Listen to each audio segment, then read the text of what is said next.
सुदर्शन चक्र के साथ जिस एयर डिफेंस सिस्टम को जोड़े जाने की संभावना जताई जा रही है वो है भारत का प्रोजेक्ट कुश। यह प्रोजेक्ट डीआरडीओ यानी defence research and development organisation के तहत चल रहा है और माना जा रहा है कि वर्ष 2030 तक यह पूरी तरह तैनात हो जाएगा। इस महत्वाकांक्षी प्रोजेक्ट से भारतीय सेना की उम्मीद आसमान पर क्यों है, यह भी आपको जानना और समझना चाहिए। इस प्रोजेक्ट के तहत अलग अलग दूरी की इंटरसेप्टर मिसाइल्स तैयार की जा रही है जिन्हें एक ही प्लेटफॉर्म से दागा जा सकेगा। पहली मिसाइल को नाम दिया गया है M1 जिसकी रेंज 150 किलोमीटर तक की होगी। दूसरी मिसाइल का नाम है M2, इसकी रेंज तकरीबन 250 किलोमीटर होगी और तीसरी मिसाइल को नाम दिया गया है M4 जिसकी रेंज 350 से 400 किलोमीटर के बीच होगी और यह मिसाइल हाइपरसोनिक मिसाइल को भी नष्ट करने की क्षमता रखेगी। इस पूरे प्रोजेक्ट की लागत 21,700 करोड़ रुपए तय की गई है। प्रोजेक्ट कुश के तहत सेना और वायुसेना के साथ ही साथ भारतीय नेवी के लिए भी मिसाइल्स तैयार की जाएंगी। इन मिसाइल्स की रेंज तकरीबन 300 किलोमीटर होगी और ये पनडुब्बी से दागे गए हथियारों को हवा में ही नष्ट कर पाएंगी। माना जा रहा है कि प्रोजेक्ट कुश का विकास इजराइल के आयरन डोम सिस्टम की तर्ज पर ही किया जा रहा है। इजराइल का आयरन डोम सिस्टम दुनिया के बेहतरीन एयर डिफेंस सिस्टम में गिना जाता है।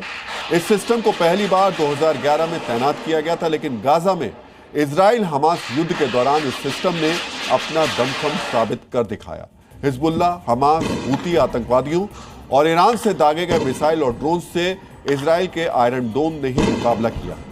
सामरिक दुनिया के विशेषज्ञों ने जो आकलन किया है उसके अनुसार आयरन डोम का सक्सेस रेट 90% रहा है, यानी इजराइल की तरफ आने वाले हर 100 मिसाइल या रॉकेट में से 90 को आयरन डोम ने हवा में ही नष्ट कर दिया।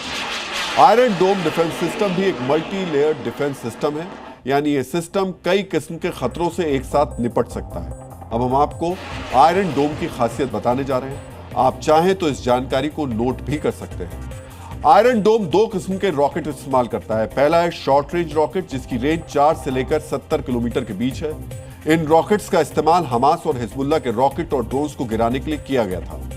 आयरन डोम के पास दूसरे विकल्प के तौर पर मौजूद है T2 रॉकेट जिसकी रेंज 75 से 180 किलोमीटर तक है। इस T2 रॉकेट का इस्तेमाल उस दौरान किया गया जब ईरान ने इजराइल के ऊपर सैकड़ों मिसाइल्स और ड्रोन दागे थे और अधिकतर को आयरन डोम ने मार गिराया था। आयरन डोम को एक ऑल वेदर डिफेंस सिस्टम कहा जाता है, यानी किसी भी किस्म के हालात में यह सिस्टम ऑपरेट कर सकता है।